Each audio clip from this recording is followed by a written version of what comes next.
Russell viper হল একটি বিষাক্ত সাপ যা এশিয়ার বিভিন্ন অঞ্চলে পাওয়া যায়। এটি বিশেষভাবে ভারত, পাকিস্তান, শ্রীলঙ্কা, বাংলাদেশ ইত্যাদি দেশে প্রচলিত। এই সাপের চেনার উপায় বের করা যেতে পারে। ১. রং এবং গঠন। রাসেল ভাইপারের শরীরের রং ও গঠন চেনা যেতে পারে। এটি সাধারণভাবে ধরা যায় যে রাসেল ভাইপারের শরীর বাদামি বা ভালো রংকোল হতে পারে এবং শরীরের পিতা গণ্ড থাকতে পারে। ২. মাথার ডিজাইন। রাসেল ভাইপারের মাথার ডিজাইন চেনা যেতে পারে। এটির মাথা সাধারণভাবে একটু ত্রিভুজাকার হতে পারে এবং এর মাথার পিছনে সামান্য ধরা যাওয়া হতে পারে। ৩. পিতা গণ্ড। রাসেল ভাইপারের পিতা গণ্ডের আকার এবং প্রস্থ চেনা যেতে পারে। এটি সাধারণভাবে শরীরের পিতা গণ্ড বৃহত্তর এবং মোটামুটি প্রস্থ হয়।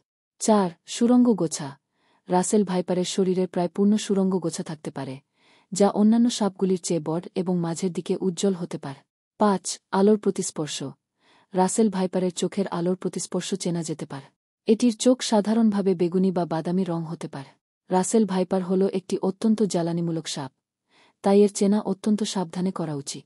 সাপের কাছে থাকা থেকে দূরে থাকার চেষ্টা করুন এবং সাথে খেলা বা কিছু প্রাণীর সঙ্গে তার বাধাহীন ব্যক্তি থাকা উচিত। আরও জানতে আমাদের সাথেই থাকুন।